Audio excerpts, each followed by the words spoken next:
பணித்துளிகள் 17வது மூல உபதேசமான ஆவிக்குரிய வரங்களும் ஊழியங்களும் ஜூலை 23, 2024. உடல் உறுப்புகள் முக்கியம். சரீரத்திலே பிரிவினை உண்டாயிராமல் அவயங்கள் ஒன்றை குறித்து ஒன்று கவலையாயிருக்கும்படிக்கு தேவன் கணத்தில் குறைவுள்ளதற்கு அதிக கணத்தை கொடுத்து இப்படி சரீரத்தை அமைத்திருக்கிறார். 1 கொரிந்தியர் 12:25. உடல்ல பயனற்ற உறுப்புகள் இருப்பதாக எப்போதாவது யோசித்திருக்கீங்களா?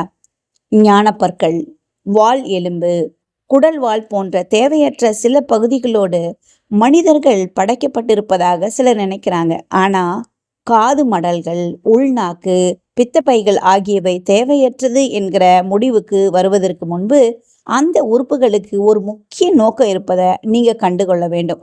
உதாரணமாக, கைரேகைகள் யாருக்கு தேவை? குற்றம் செய்த ஒருவரை அடையாளம் காண்பதற்கு காவல்துறைக்கு உதவுகின்றன. ஆனா அவற்றின் நோக்கம் என்ன?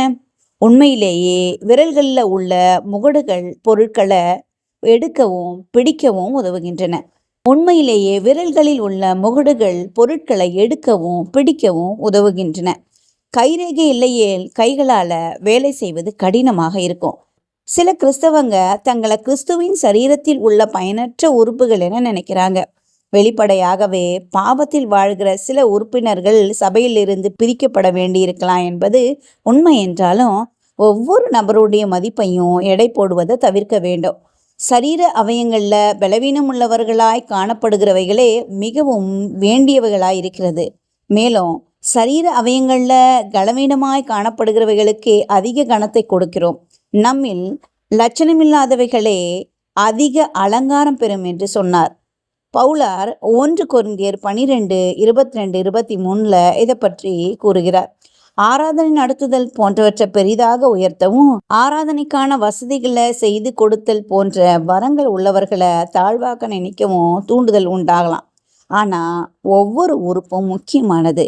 ஏனென்றால் தேவன் தமது சித்தத்தின்படி அவயங்கள் ஒவ்வொன்றையும் சரீரத்திலே வைத்தார் என்று 1 கொரிந்தியர் 12:18 கூறுகிறது. இன்றைய செயலில் காட்டுங்கள்.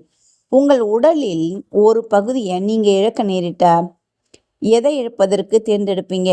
இன்றைய ஆழமான ஆராய்ச்சிக்கு மத்தேயு 18 வசனங்கள் 1 முதல் 5, 1 கொரிந்தியர் 12 வசனங்கள் 12 முதல் 27 வரைக்கும், எபேசியர் 4 வசனங்கள் 1 முதல் 16 கொடுக்கப்பட்ட வசனங்களை ஆழமா தியானியுங்க. இந்த நாள் உங்களுக்கு இனிய நாளாயிருக்கட்டும்.